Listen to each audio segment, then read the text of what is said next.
Bersyukur kepada Allah, Allah masih limpahkan nikmat iman, nikmat Islam, serta Allah masih memberikan taufik kepada kita, pertolongan kepada kita bisa mengerjakan beberapa rangkaian ibadah, mulai qiyamul lail, bangun tahajud, dilanjutkan dengan sholat fardu subuh berjamaah, bahkan kita bisa menikmati nikmatnya dan lezatnya taman surga, yaitu majelis ilmu sampai terbitnya matahari. Semoga semua ibadah yang kita laksanakan menjadi amal jariah yang makbul di sisi Allah. Menjadi asbab Allah ridho kepada kita, menjadi asbab kita selalu diberikan nikmat istiqomah dalam iman, dalam Islam. Wabil khusus yang kita minta dan yang kita cita-citakan, Allah memberikan nikmat husnul khatimah. Itu juga kita niatkan hadir kita di majelis taklim, majelis ilmu menjadi asbab berkahnya rizki, panjangnya umur, bahkan menjadi asbab keturunan kita, putra putri kita diberikan putra putri yang soleh dan solehah. Al-Fatihah.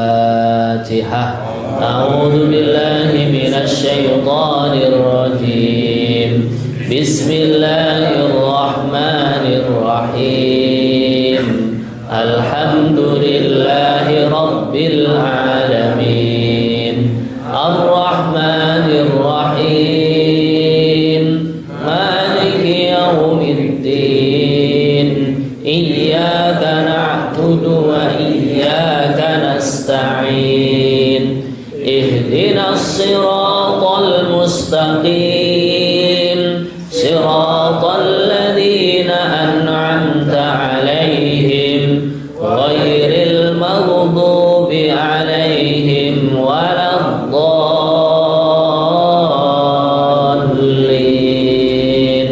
Amin. Kita melanjutkan pada ayat 34 dari surah An-Nisa. Adapun halamannya halaman 84. Leres Bapak Ibu nggih? Nggih. Monggo mushafipun saged dipun bika halaman 84.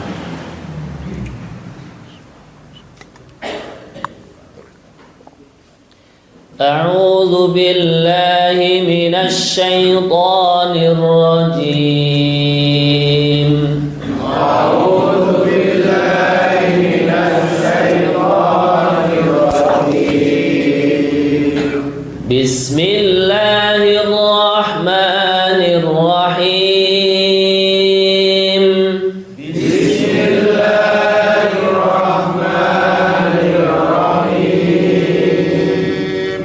Ar-rijalu qawwamuna 'alan nisa'i bima faddala Allah. Ar-rijalu qawwamuna 'alan nisa'i bima faddala Allah. Kalimat ar-rijalu ra-nya bertasydid ya. Begitu juga kalimat qawwamuna, qawwa, nah wawunya juga tasydid. Kemudian alan, nah ini nonnya mendengung ya. Kemudian sa, ini namanya mad wajib muttasil. Ar-rijalu qawwamuna 'alan nisa'i bima faddala Allah.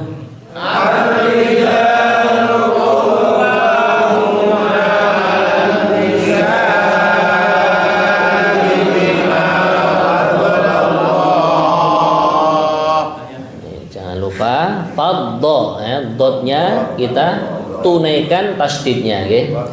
Bima faddalallahu ba'dahum ala ba'din wa bima anfaqu min amwalihim.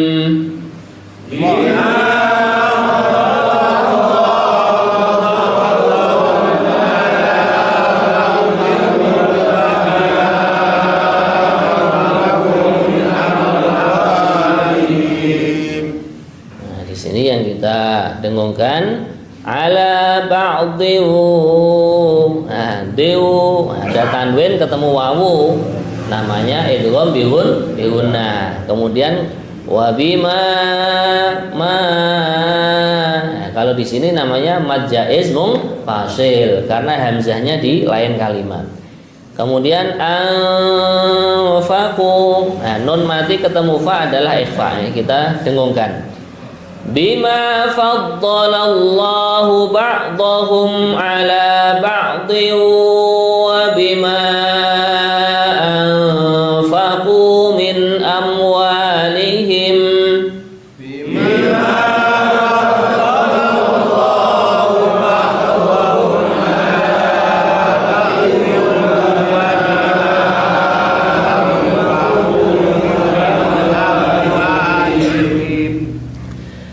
Fassalihatu qanitatun hafizatun lil ghaibi bima hafizallah. Fassalihatu qanitatun hafizatun lil ghaibi bima hafizallah. Nah, di sini sotnya bertasydid ya. Kemudian qanitatun. Nah, ini ada tanwin bertemu dengan ha. Namanya adalah idhar ya. Idhar hakiki. Nah, kemudian hafizatul tul. Nah, di sini ada tanwin bertemu dengan lam. Namanya idgham bila gunnah. Idgham itu artinya memasukkan. Jadi nun atau tanwin itu langsung dimasukkan ke lam. Bila gunnah tanpa ada gunnah. Jadi yang ada itu hanya suara lam yang bertasydid. Hafizatul. Langsung gitu ya. Fassalihatu qanitatun hafizatun lil ghaibi bima hafizallah.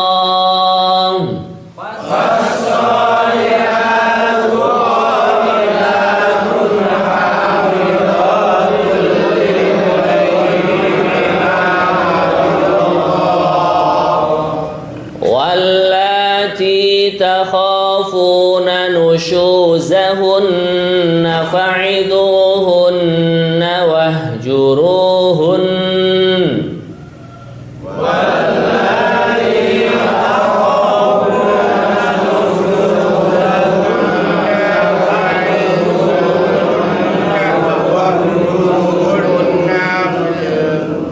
Nah, di sini karena panjang ya kita wakafkan saja ya. Kita wakafkan pada kalimat wahjuruhun. Nah, kalau wakaf begitu. Kemudian panjang pendeknya kita perhatikan wala. Nah, di sini 2 harokat. Lati juga 2 harokat. Adapun kalimat takhafunanu. Nah, nanya ini pendek. Takhafunanu syuzahunna. Nanya juga pendek ini. Wallati takhafuna nushuzahunna fa'iduhunna wahjuruhun.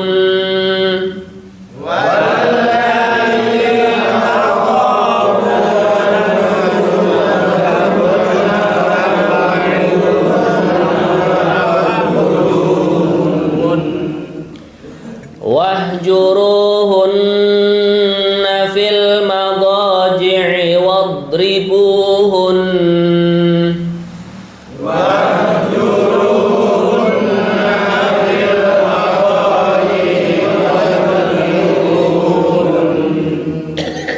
Fa in ata'nakum fala tabghu 'alaihinna sabila.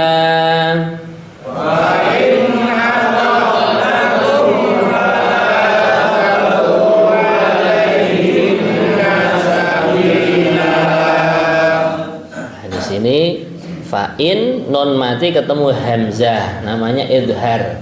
Idhar itu maknanya suara nun matinya jelas. Nah, fa'in, nah, in gitu jelas ya. Kemudian kita perhatikan atokna, nah ini pendek, atoknakum gitu. Kemudian kita tunaikan juga sifat qalqalah pada kalimat fala tabghu. Ada ba sukun ya, kita tunaikan qalqalahnya. Fa in ata'nakum fala tabghu 'alaihin sabila. Fa in ata'nakum fala tabghu 'alaihin sabila. Innallaha kana 'aliyan kabira.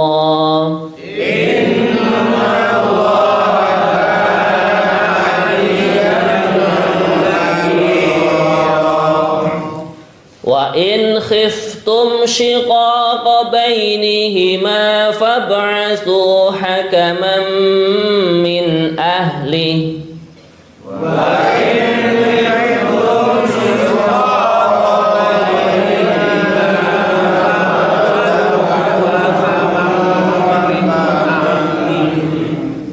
jangan lupa pada kalimat syiqaqa, shinnya dibaca tebal karena titik 3 ya. Kemudian qalqalah juga pada kalimat fab'athu. Ini baknya kita tunaikan qalqalahnya. Wa in khiftum shiqaqa bainihima fab'athu hakaman min ahlihi wa in khiftum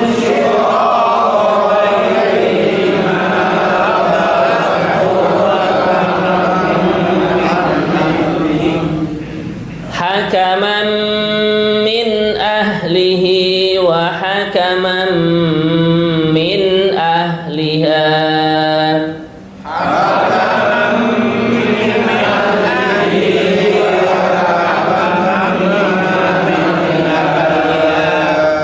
Nah, di sini ada contoh idgham bi gunnah lagi wa hakaman.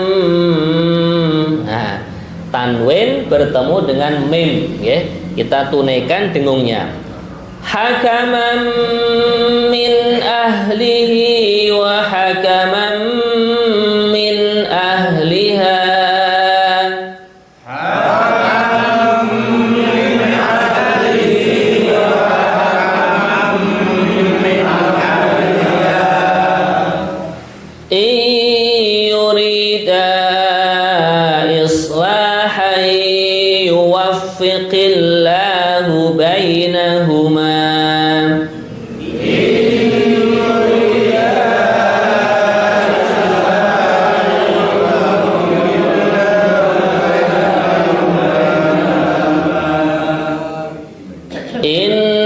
Innallaha kana 'aliman khabira.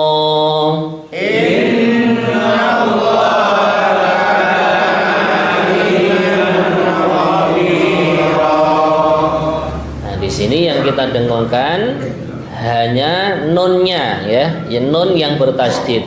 Innallaha. Adapun kalimat aliman, nah di sini namanya idhar ya, karena tanwin berjumpa dengan kha ya. Ini namanya huruf halqi, huruf yang keluarnya dari tenggorokan. Innallaha kana 'aliman khabira.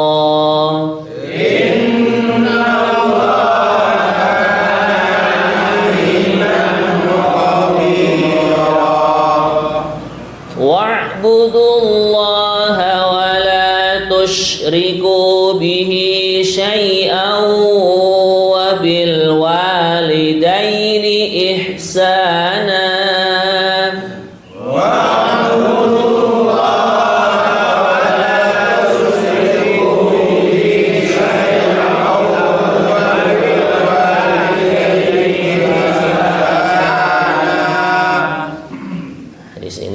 Kita dengungkan syai'au.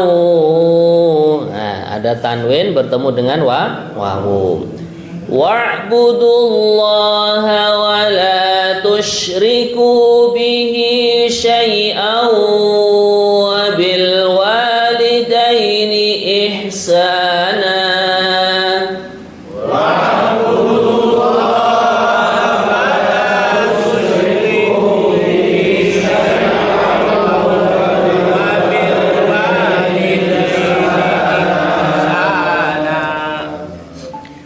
Wabil walidaini ihsana wa bidil qurba wal yatama wal masakin.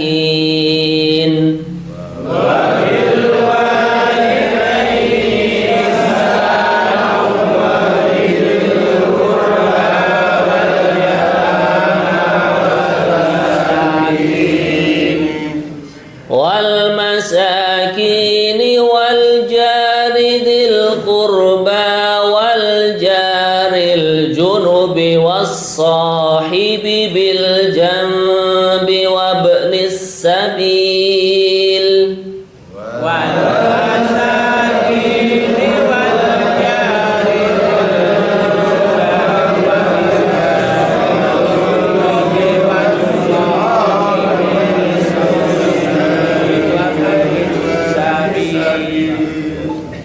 kalau terlalu panjang, nah ini boleh wakaf di kalimat sebelumnya.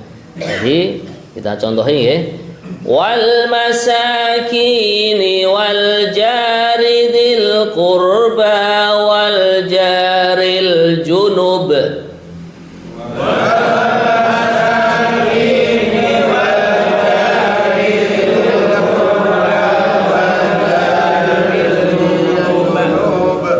Wal jaril junubi was sahibi bil janbi wabnis sabil.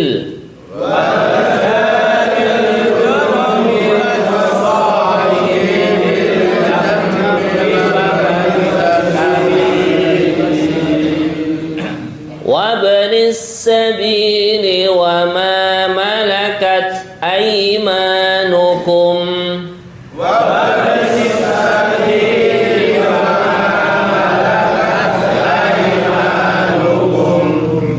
Inna Allaha la yuhibbu man kana mukhtalan fakhura.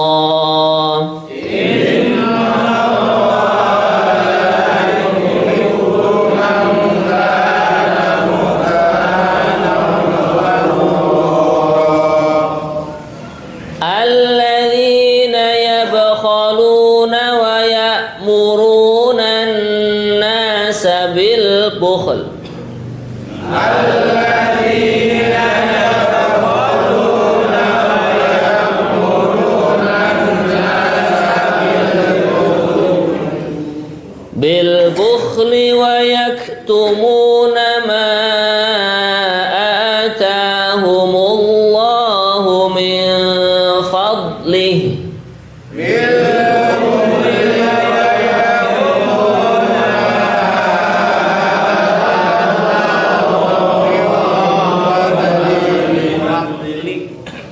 Wa'tadna lil kafirina 'adaban muhina.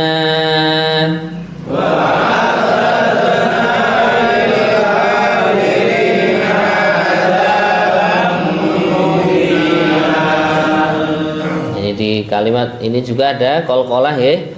Wa'tad. Nah, ada dal sukun ya. Kita tunaikan tad. Nah, kurang lebihnya begitu. Kemudian ada bam. Nah, tanwin berjumpa dengan mim idgham bigunna. Wa'tadna lil kafirina 'adaban muhina.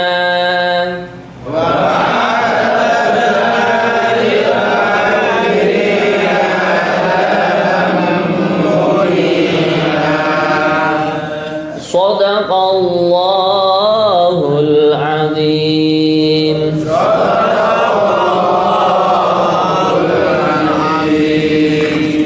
Alhamdulillah, semoga lantunan ayat suci Al-Quran yang kita baca menjadi asbab luasnya rezeki kita. Amin. Menjadi asbab terang benderangnya hati dan kuburan kita.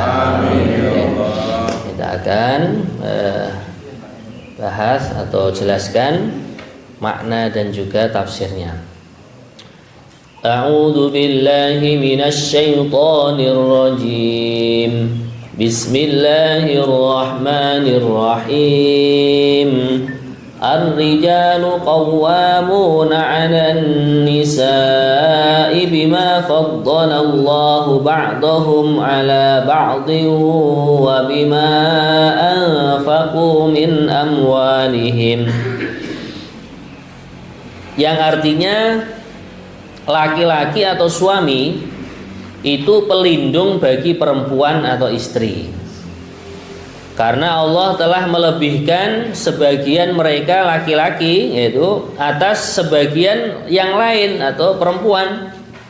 Dan karena mereka para laki-laki telah memberikan nafkah dari hartanya, maka perempuan-perempuan yang solehah adalah mereka yang taat kepada Allah dan menjaga diri ketika suaminya tidak ada, karena Allah telah menjaga mereka.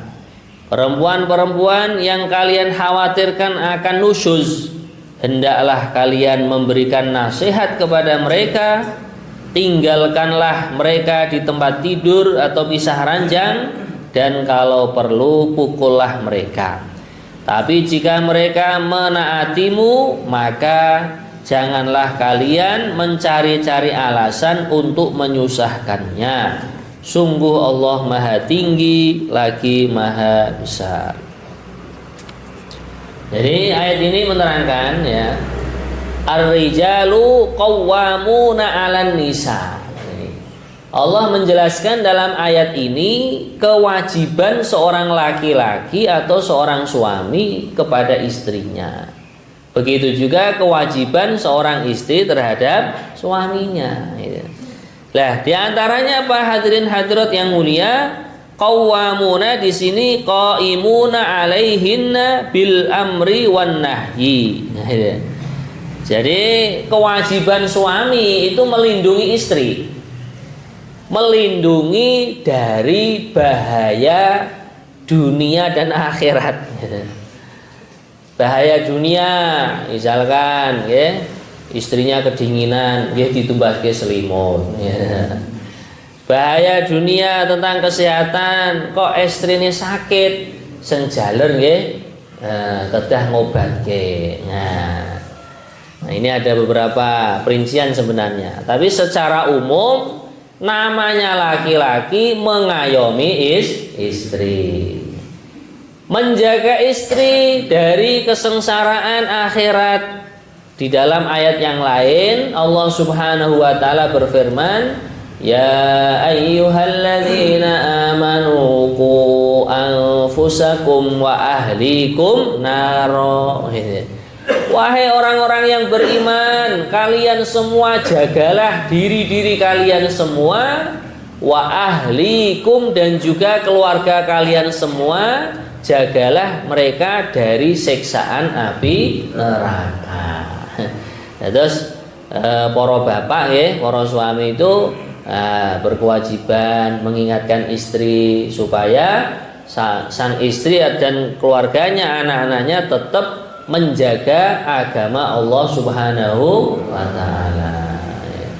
Jadi termasuk kewajibannya yang dikerjakan ya, waktu sholat istrinya diingatkan sholat ya. Insyaallah bapak-bapak ya. Nah, semanten ugi ibu-ibu menawi dipun emotaken kalih jalare kangge sholat, alhamdulillah, masya Allah ini suamiku telah melindungi diriku dari siksaan api neraka. Begitu juga anak-anak kita, kan anak menjadi keluarga ya. Nah, kalau di dalam hadis Nabi menyarankan muru auladakum bis-shalah wa hum abna'u sab'i sinina. Perintahkanlah anak kalian untuk mengerjakan sholat sedangkan mereka sudah usia 7 tahun. Makanya anak kalau sudah umur 7 tahun, nah ini orang tua harus napa istilah yang Jawa greteh nggih. Salat nggih. Dal subuh dibangunkan, ketika zuhur kalau bisa yang menjadi bapak atau ibu guru mengusulkan ke sekolahannya sholat jamaah zuhur bareng-bareng. Apalagi ini musimnya napa full day school ya. Nah, itu sampai asar, kalau bisa asarnya sekalian gitu. Sehingga anak-anak kita sudah terbiasa, yang laki-laki pakai peci, pakai sarung, yang perempuan terbiasa pakai mukena untuk mengerjakan sholat sesuai perintah Allah Subhanahu wa ta'ala. Kemudian hadirin yang mulia, kita memahami juga dari ayat ini, namanya laki-laki qawwamuna. Ini qawwamuna ini diantara maknanya laki-laki itu memang secara fisik dan secara mental itu lebih unggul daripada kaum wanita. Makanya dalam keluarga itu tetap yang menjadi amir atau menjadi pimpinan keluarga adalah seorang suami. Jadi bukan ibu-ibu ya. Makanya apa-apa bermusyawarah kepada suami. Pak, pripun niki? Putrine awake dhewe niki pun dewasa, pun wancine pados mantu lah. Pak niki putra kita niki pun lulus anggene sekolah niki anggene kuliah niki. Ya napa niki dipadoske mantu. Nah, musyawarah kalih kakunge. Insyaallah ibu-ibu nggih. Nah, mekaten nggih. Kemudian para laki-laki memang mereka lebih unggul daripada istri, daripada perempuan, bima faddalallahu ba'dahum ala ba'd. Dengan apa yang Allah Subhanahu wa taala anugerahkan kepada laki-laki. Di antaranya apa? Di antaranya ada hadis yang menerangkan al-mar'atu naqisatu aqlin wa dinin. Perempuan itu memang secara mental, secara pikiran, secara otak itu lebih rendah daripada laki-laki. Nah, kemudian juga secara agama perempuan itu tingkatannya lebih rendah daripada laki-laki. Nyun sewu ibu-ibu ampun ngamuk ya. Niki kelanten dawuh Kanjeng Nabi mekaten.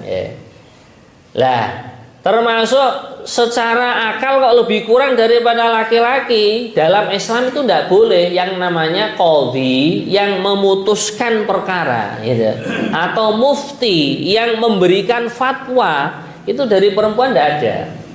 Maka syaratnya seorang qadhi atau seorang mufti itu kan zakarun, laki-laki gitu. Karena memang secara penelitian itu otaknya jauh lebih sempurna gitu. Kemudian secara agama juga laki-laki lebih sempurna daripada ibu-ibu ya, daripada perempuan. Karena apa hadirin yang mulia? Karena secara tabiat seorang wanita agamanya dikurangi dengan adanya masa haid ya toh, paling enggak 1 hari 1 malam. Ada yang haidnya 6 hari, 7 hari, ada yang haidnya sampai 15 hari. Ya, maka di sini kan tidak boleh sholat, gitu. Nah, sedangkan laki-laki sholatnya full. Itu di sinilah diantara maknanya naqisatu aqlin wa dinin. Gitu. Apalagi istri kita kalau habis melahirkan mengalami masa nifas sampai 60 hari tidak melaksanakan sholat, gitu. Ada ibu-ibu yang protes ini. Ya kalau sholatnya diqadha bagaimana, Pak? Nah, ini Sayyidah Aisyah menerangkan umirna bi qadha'is shaum wala nu'maru bi qadha'is shalah. Kalau kita sedang haid atau sedang nifas, kita diperintahkan untuk mengqadha'i puasa, tapi tidak diperintahkan untuk mengqadha' sholat gitu. Tapi ibu-ibu juga jangan kecil hati. Bagaimanapun juga wali Allah, wali Songo, ya, Imam Syafi'i, Imam Maliki, Imam Hanafi, Imam Hambali, keluarnya juga dari seorang ibu, seorang perempuan. Jadi makanya kalau di sini kita saling melengkapi, ya inilah yang namanya keluarga yang sakinah, mawaddah, warahmah, penuh ketenangan, penuh kasih sayang. Gitu.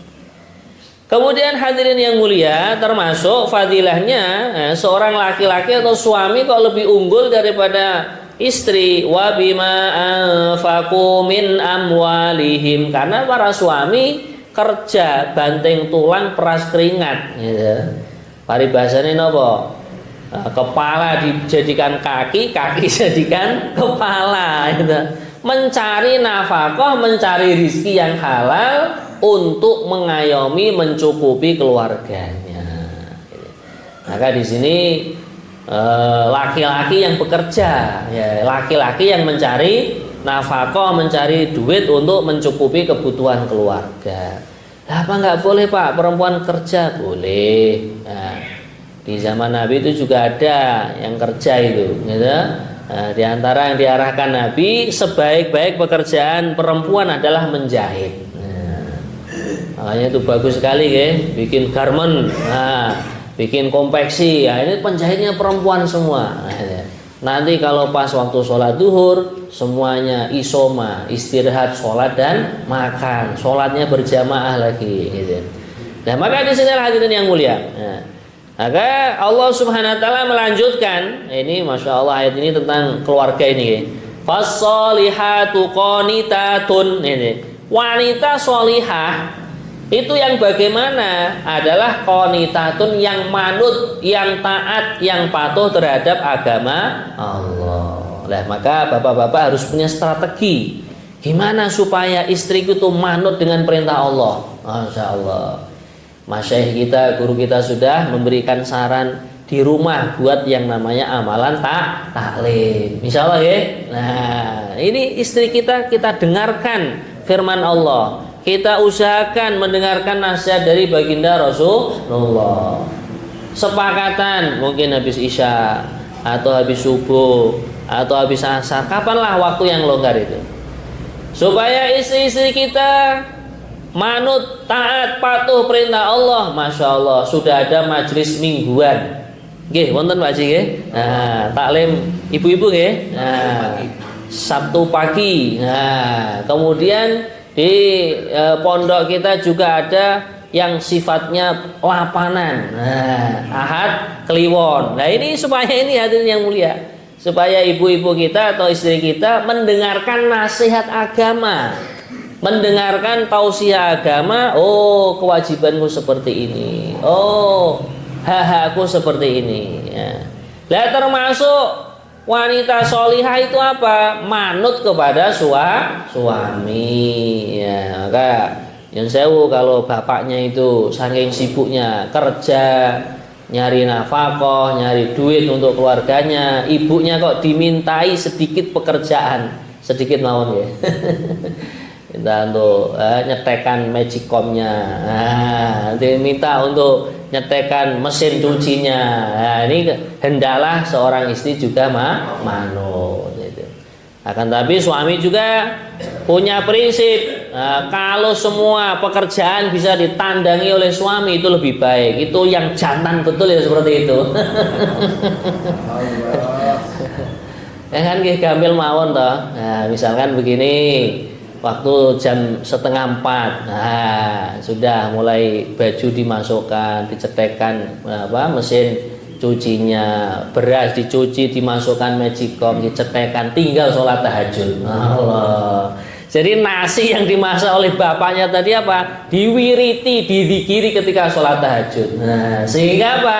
Ibunya, anaknya, cucunya yang makan nasi yang dimasak oleh Mbah Kakungnya mendapatkan barokah dari zikir di dalam sholat tahajudnya. Allah. Sehingga apa? Semangat gitu. Kemudian hadirin yang mulia, seorang wanita solihah itu ada fadilah yang khusus. Nah, diantaranya apa? Ad-dunya mataun. Dunia itu memang permainan. Bangun, nanti bosan bongkar. Nah, beli mobil, wah bosan jual, ganti yang baru lagi. Nah, lah sebaik-baik permainan yang ada di dunia ini adalah almar'atus sholihah, wanita yang sholihah. Ciri khasnya wanita sholihah lagi apa? Hafidhatul lil ghaibi bima hafidhallah. Dia mau menjaga, gitu ya, mau menjaga amanah suaminya ketika suaminya tidak ada. Yahfatna anfusahunna anil fahisyati wa amwali azwajihinna anit tabdzir. Menjaga dirinya, terutama menjaga mahkotanya. Nah, ketika suaminya sedang safar, mencari nafkah, atau suaminya sedang ngaji, sedang khurut fisabilillah, maka istrinya menjaga diri. Begitu juga menjaga harta yang diamanahkan oleh suami. Rumah, kendaraan, apa saja yang telah diamanahkan oleh sang suami. Jangan berlebih-lebihan, jangan terjadi mubadir dalam penggunaannya. Kemudian hadirin yang mulia, bagi para istri yang dikhawatirkan mengerjakan nusyuz. Nusyuz itu khurujuz zaujati an ta'atiz zauji. Istri tidak mau taat kepada suami, itu namanya nusyuz. Ya, tidak taat atau bangkang lah. Nah, bahasa mudahnya itu bangkang pada suami. Maka tahapannya bagaimana? Menurut Al-Qur'an, fa'iduhunna, nasihatilah.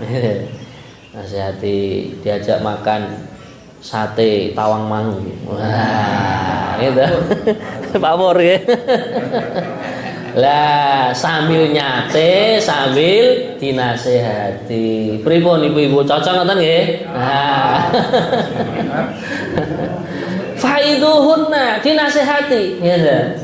Napa melih mantun nyate diajak shopping teng toko klambi, Masya Allah. Bu, monggo milih jenengan apa sing disenengi sing pundi niki. Allah. Lah mantun niku terus dipun tuturi kalian mau itu hasanah ingkang sae. Kemudian hadirin yang mulia, lah kok seorang istri kok masih nggak mau manut, nggak mau taat kepada suami, padahal sudah diikram, diajak ke warung sate, dibelikan baju, dibelikan apa kesenangannya. Tahapan yang kedua mendidiknya adalah wahjuruhunna fil madaji', ya. Pisah ranjang. Nah, ya mungkin bisanya tahapannya ibunya diranjang, bapaknya di lantai, nggak apa-apa. Lah kok masih belum masuk ini nasihatnya ini, ya bapaknya tidur di sofa, nah ibunya di kamar. Ini insya Allah kalau almaratus sholihah itu akan merasa, Pak, sampean kok filmnya kok tengah anda pengen nopo, kalau niki gak ada kesalahan nopo, Pak. Allah, niku bojo nanti ngoten langsung nyes ngoten nggih. Kemudian hadirin yang mulia, wadribuhunna. Ini tahapan terakhir, wadribuhunna. Ya, tahapan yang ketiga, boleh dipukul, ya. Tapi mukulnya menurut masyayikh yang menerangkan ayat ini yang kami dengar, mukulnya hanya dengan siwak aja. Nggak boleh dengan tongkatnya satpam, nggak boleh. Nah, cukup dipakai siwak itu. Nah, hanya kecil aja kan. Nah nanti kalau sudah dipukul pakai siwak kok masih belum berhenti dari nusyuznya, dari ketidakmanutannya, ya sudah, fa imsakum bima'rufin au tasrihun bi ihsan. Ya sudah, kalau gitu dipulangkan saja ke rumah orang tuanya dengan baik-baik, ya. Tidak usah dihajar sampai babak belur, tidak usah, gitu. Namanya wanita juga hamba Allah. Kalau memang sudah tidak ada kecocokan dalam rumah tangga, ya sudah, dulu berjumpanya baik-baik, sekarang berpisahnya juga baik-baik. Tapi yang kita inginkan, yang kita harapkan, kita hidup di dunia bareng sama istri, meninggal dunia juga dalam keadaan husnul khotimah, nanti di surga ketemu lagi di sana. Allahumma amin. Kemudian hadirin yang mulia, fala tabghu alaihinna sabila. Yang artinya dan kalau perlu pukullah mereka, tetapi jika mereka menaatimu maka janganlah kamu mencari-cari. Ya sudah, kalau mau taat sudah, keburukannya istri jangan dicari-cari. Intinya apa hadirin hadirat? Manusia di dunia ada aibnya, ada cacatnya, kecuali para nabi, para rasul. Maka kalau kita yang kita lihat kok cacatnya, buruknya saja, ya sudah, akhirnya nggak jadi berumah tangga. Makanya kita saling melengkapi, saling melengkapi. Kemudian hadirin yang mulia, ayat nomor 35 yang artinya, dan jika kalian khawatir terjadi persengketaan antara keduanya, maka kirimlah seorang juru damai dari keluarga laki-laki dan seorang juru damai dari keluarga perempuan. Jika keduanya atau juru damai tersebut bermaksud mengadakan perbaikan, niscaya Allah memberi taufik kepada suami istri tersebut. Sungguh Allah Maha mengetahui lagi Maha teliti. Ya. Jadi kadang di rumah tangga itu kan ya terjadi hiruk pikuk begini dan begitu ya. Nah, maka di sini ayat Al-Quran sudah memberikan nasihat. Fab'atu hakaman min ahlihi wa hakaman min ahliha. Dua-duanya didudukkan. Nah, kalau enggak ya ada ini istilahnya apa? Mediasi ya. Nah, diakurkan, dinasihati. Dinasihati. Kadang itu suami juga karena ngawam, istrinya karena ngawam, tidak tahu kewajiban yang harus aku kerjakan apa. Hakku apa yang boleh aku minta dari istri. Begitu juga seorang istri, kewajibanku kepada suami apa, hakku yang harus aku tunaikan kepada suami itu apa gitu. Nah maka disinilah bagus sekali seandainya putra putri kita kok mau menikah ya, paling tidak mempelajari ilmunya nikah. Mungkin kursus lah ya, kursus pada ustadz siapa gitu ya. Nah, kalau hari Kamis sudah disiapkan ya, Ustadz Khairuddin ya, atau Ustadz siapa yang kita cocok begitu. Nah, nanti kita belajar dulu atau kursus dulu tentang ilmu pernikahan atau membangun rumah tangga. Kemudian hadirin yang mulia, di dalam ayat yang lain Allah Subhanahu wa taala menjelaskan, Innal ladzina amanu wa 'amilus solihati sayaj'alu lahumur rahmanu wudda. Orang yang ada dua sifat, iman dan amal soleh, itu nanti dalam rumah tangganya itu akan diberikan wudda, kasih sayang. Jadi kadang semua yang terjadi keretakan rumah tangga kan karena nggak ada sifat sayang. Malah yang disayang tonggone. Naudzubillah min dzalik gitu. Lah maka disinilah pentingnya kesepakatan antara suami istri untuk membangun amalan yang namanya iman dan amal soleh, sholat tahajud bareng-bareng gitu. Bahkan ada riwayat yang menceritakan seorang suami membangunkan tahajud istri, itu Allah Subhanahu wa taala akan merahmatinya. Istri membangunkan suami untuk sholat tahajud juga begitu. Nah, maka disinilah kita bangun mulai dari bangun tidur sampai tidur kembali, kira-kira amalan apa yang bisa dikerjakan, yang bisa dibuat oleh keluarga kita. Kemudian hadirin yang mulia, kalau seandainya dalam rumah tangga itu kena ujian, keretakan tadi ya, bila mana keduanya kok masih ingin islah, memperbaiki, yuwafikillah, Allah akan menolong. Allah akan menolong karena Masya Allah ya, kalau terjadi perpisahan itu ya halal-halal saja. Akan tetapi dalam sebuah hadis, abghadul halali ilallahi tolaku. Perkara halal, di antara perkara halal yang paling dibenci oleh Allah adalah perceraian. Makanya kalau sudah saya terima nikahnya, atau qabil tu nikah wa tazwijah, ini kalau bisa betul-betul dipertahankan. Dengan cara salah satu atau kedua-duanya pun saling memahami, saling memaklumi. Kalau ngotot sama ngototnya ya sudah, akhirnya gak jadi rumah tangga itu. Lah kemudian ayat ini sambung dengan wa'budullaha wa la tusyriku bihi syai'a. Ayat 36 yang artinya, dan sembahlah Allah, janganlah kalian mempersekutukannya dengan sesuatu apapun, dan berbuat baiklah kepada kedua orang tua, karib kerabat, anak yatim, orang-orang miskin, tetangga dekat dan tetangga jauh, teman sejawat, ibnu sabil, dan hamba sahaya yang kalian miliki. Sungguh Allah tidak menyukai orang yang sombong dan membanggakan dirinya. Jadi di sini Allah setelah bercerita, kalau kalian takut pecahnya, retaknya rumah tangga, lah kok setelah itu wa'budullah. Nah, kaitannya apa ini? Nah, di antara hikmahnya, keluarga itu bisa bersatu, bisa damai, bisa akur, bisa rukun. Ini yang mengakurkan, yang merukunkan juga Allah. Kembalinya adalah kepada keyakinan. Wa'budullah. Kemudian kalau seandainya terjadi ujian dalam rumah tangga, ujian juga ini datangnya dari Allah, maka kita kembali kepada Allah, menyembah kepada Allah. Wa'budullaha wa la tusyriku bihi syai'a. Lah, kemudian hadirin yang mulia, kok terjadi keretakan dalam rumah tangga? Mungkin aku punya hal-hal yang tidak sesuai dengan orang tuaku, maka perintah Allah apa? Wabil walidaini ihsana, dan dengan kedua orang tua hendaklah berbuat baik. Atau kalau dalam bahasa keseharian kita, buat amalan yang namanya birrul walidain. Pak Bu, kok tiba-tiba istriku kok pure ini? Nah, kalau nyuwun sepunten datang panjenengan ya. Nah, kalau sudah meninggal gimana? Ya boleh datang ke makamnya, ziarah gitu. Pak, mungkin bacaan Yasinku kurang, bacaan tahlilku kurang, sehingga ada ujian di rumah tanggaku seperti ini. Begitu juga seorang istri, tiba-tiba suamiku kok macet, nggak mau kerja, nggak mau nyari nafkah. Nah, istri datang kepada orang tuanya.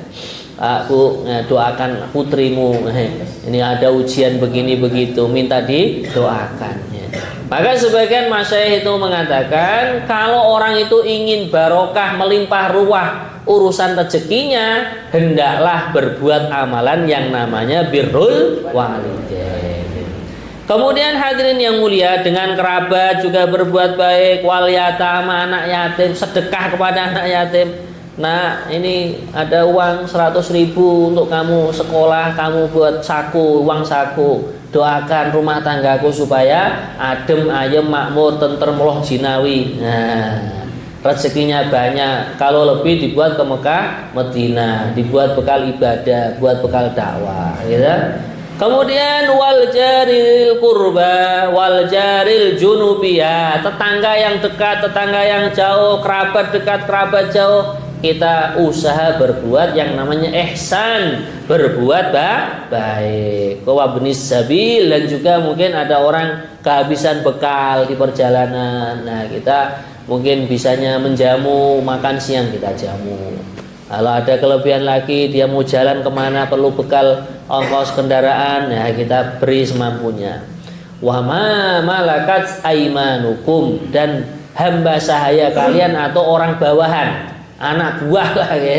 Nah, orang yang di bawah kita, mungkin kita punya pembantu, punya tukang kebun ya, punya sopir ya, mungkinnya sopir pribadi dan lain sebagainya. Orang-orang yang menjadi bawahan kita juga berusaha berbuat baik kepada mereka. Di antara berbuat baik kepada orang yang menjadi bawahan kita, memberikan pekerjaan yang sekiranya mampu. Nah, ini kita punya tukang bangunan, kuli ya. Kuatnya ngangkat 30 kilo, ya jangan dikasih yang 50 kilo, malah patah nanti punggungnya ya. Nah, jadi sesuai kemampuannya. Kemudian hadirin yang mulia, ayat 37 yang artinya, yaitu orang yang kikir dan menyuruh orang lain berbuat kikir dan menyembunyikan karunia yang telah diberikan oleh Allah kepadanya. Karena kami telah menyediakan untuk orang-orang kafir siksaan yang menghinakan. Jadi orang yang dikatakan mukhtalan fakhura, orang yang sombong, membanggakan diri, diantara sifatnya apa? Mereka itu kikir, bakhil. Maka bakhil ini memang tidak haram, Pak Bu, bukan haram, tapi dicela dalam agama Islam. Maka itu dalam kitab Fadilah Shadaqah karangannya Syekh Zakaria itu, beliau menerangkan suatu hadis di situ. As-sakhiyu qaribum minallah, qaribum minan nas, qaribum minal jannah, ba'idun anin nar. Orang yang dermawan, dia itu akan dekat kepada Allah, dekat dengan manusia, dekat dengan surga, jauh dari neraka. Nah, dekat dengan Allah, oh ini berarti calon masuk surga ini. Nah, orang yang dermawan. Dekat dengan manusia sudah otomatis. Kalau kita sering traktir kawan kita, wah pasti didekati kan. Kemudian dekat dengan surga, ya karena dia sudah menyedekahkan, menginfakkan, menghibahkan, menghadiahkan sebagian harta yang Allah titipkan kepadanya untuk kemaslahatan umum, kemaslahatan agama, panti asuhan, pondok pesantren, madrasah dan lain sebagainya. Lah sebaliknya al-bakhilu, orang yang bakhil, yang kikir, yang pelit, baidun minallah, jauh dari Allah, jauh dari manusia, jauh dari surga, dekat kepada neraka. Nauzubillah min dzalik. Sehingga dalam kitab Fadilah Sedekah itu ada nasihat, orang kafir yang dermawan itu lebih ditakuti setan daripada orang iman yang bakhil gitu. Karena apa? Orang kafir yang dermawan bisa-bisa dengan dermawannya akhirnya dia mendapatkan petunjuk dari Allah, masuk agama Islam. Sebaliknya orang iman yang kikir, yang bakhil, dengan sifat bakhilnya bisa-bisa imannya copot dari dadanya. Nauzubillah min dzalik. Maka Masya Allah, ini sedekahan, ada kopi, teh Selasa pagi, semoga diterima oleh Allah ya. Nah, apalagi diberi sarapan nih, Masya Allah ya. Semoga yang infak rezekinya bukan berkurang malah tambah banyak, amin ya. Nah, kemudian hadirin yang mulia, wa yaktumu nama atahumullahu min fadli ya. Menyembunyikan apa yang Allah anugerahkan ya. Misalkan sudah kewajibannya zakat, malah disembunyiin. Nah, maka ini tidak baik ya.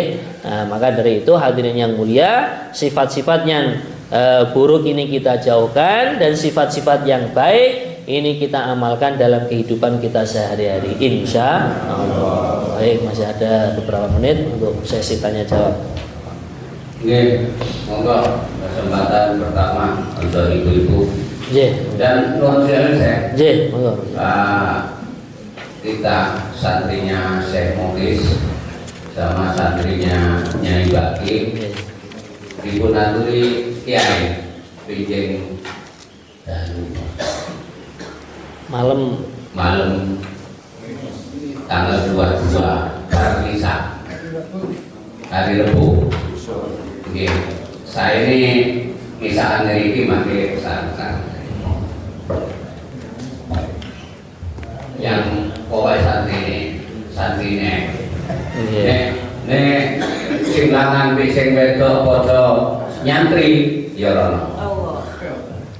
Insyaallah kita ngalah berkah. Moga ibu-ibu. Assalamualaikum warahmatullahi wabarakatuh. Waalaikumsalam warahmatullahi wabarakatuh. Izin bertanya saya. Apa hukumnya orang yang meminta untuk diruqyah? Sementara ada seorang ustadz yang menyatakan bahwa seseorang yang meminta untuk diruqyah itu sulit untuk sulit untuk masuk surga, seperti itu saya. Itu bagaimana yang pendapat seperti itu? Demikian, assalamualaikum warahmatullahi wabarakatuh. Waalaikumsalam. Ruqyah niku nak cara kita kan jambi-jambi gitu. Nah, jambi-jambi itu ada dua, Ibu. Jambi-jambi yang ada dalilnya dari hadis Nabi, ada jambi-jambi yang istilahnya doanya itu tidak ada dari hadisnya Nabi. Karena ada suatu kejadian ya, suku Qabilah, suku di Mekah sana atau di Madinah waktu itu kepala sukunya itu ya, kalau kita kerasukan demit atau jin ya, nah, itu sudah dibuat aja kan apa aja nggak mampu itu. Nah, akhirnya ada rombongan sahabat. Lah akhirnya di rombongan sahabat itu dipersilahkan untuk menjambi-jambi atau meruqyah ketua Qabilah atau ketua suku itu. Ya. Lah akhirnya rombongannya sahabat tadi, pimpinannya, amirnya itu punya inisiatif dibacakan suratul Fatihah. Lah kok ternyata sembuh gitu. Akhirnya apa? Itu sahabat itu akhirnya dihadiahi kambing sekian puluh ekor itu. Nah, sahabat tadi nggak berani makan ini belum pernah terjadi nih. Kalau kita mendapatkan rezeki dari hasil jambi-jambi tadi atau meruqyah gitu, dilaporkan kepada Nabi. Akhirnya Nabi tanya, loh kok kamu punya inisiatif membacakan kepala suku yang kerasukan jin itu dengan bacaan Fatihah? Nggih ya Rasulullah, karena saya mantap dengan doa yang namanya Fatihah itu, wasilah doa Fatihah. Maka akhirnya Nabi, ya sudah benar apa yang kamu kerjakan. Bahkan kalau boleh saya juga minta bagian dari kambing itu. Maka di dalam Islam itu kalau ingin jampi-jampi itu yang ada dalilnya dengan hadisnya Rasul, ada kitab yang namanya Al-Adhkar Lin Nawawi. Kitab Adhkar karangannya Imam Nawawi. Ya mungkin saja orang yang berpendapat orang yang minta jambi-jambi atau dijambi ya di ruqyah itu sulit masuk surga, itu jambi-jambi atau doa-doa yang tidak ada sanadnya kepada Nabi. Maka ibu nah, maka mungkin doa pakai bahasa Jawa, pakai bahasa Sunda atau apa yang tidak ada dalilnya dari atau bahasa apa saja lah ya. Nah, tapi kalau bahasanya itu terjemahan dari Al-Quran, terjemahan dari hadis juga enggak masalah. Maka ibu contoh lagi, satu lagi dari ibu-ibu. Sampun. Cukup. Adik. Monggo. Assalamualaikum warahmatullahi wabarakatuh. Waalaikumsalam warahmatullahi wabarakatuh. Ya, kita secara jelas dan paham mengenai apa bukti pengertian atau ada orang iman atau orang kafir. Soalnya apa? Kelihatan saya mendengar dan melihat sendiri apa yang dibilangkan Barat saya tadi. Orang kafir itu loman itu seakan-akan insya Allah memberi hidayah mendapat surga. Tapi kalau orang kelihatan iman tapi pelit ya, tidak mau tahu saudara atau tetangga itu sampai mati dia kelihatan orang alim itu lebih baik mana atau bagaimana menyikapi secara itu. Assalamualaikum warahmatullahi wabarakatuh. Jadi kita sebagai orang Islam kan ada yang namanya rukun Islam, syahadat, sholat, puasa, zakat dan haji dan umroh. Nah ini kaitannya yang dengan harta itu kan sudah diatur dalam Islam. Bila mana kita sudah memiliki usaha yang di situ wajib dikeluarkan zakat, kan ada yang namanya nisab. Misalkan kita punya ternak onta sudah 5 ekor. Nah, maka setelah mencapai 1 tahun zakatnya dikeluarkan 1 ekor kambing. Kalau kita punya ternak sapi itu kalau nggak salah 30 ekor. Nah, gitu. Nah, setelah mencapai 30 ekor sapi, mencapai 1 tahun, maka 1 ekor sapi diberikan kepada fakir miskin.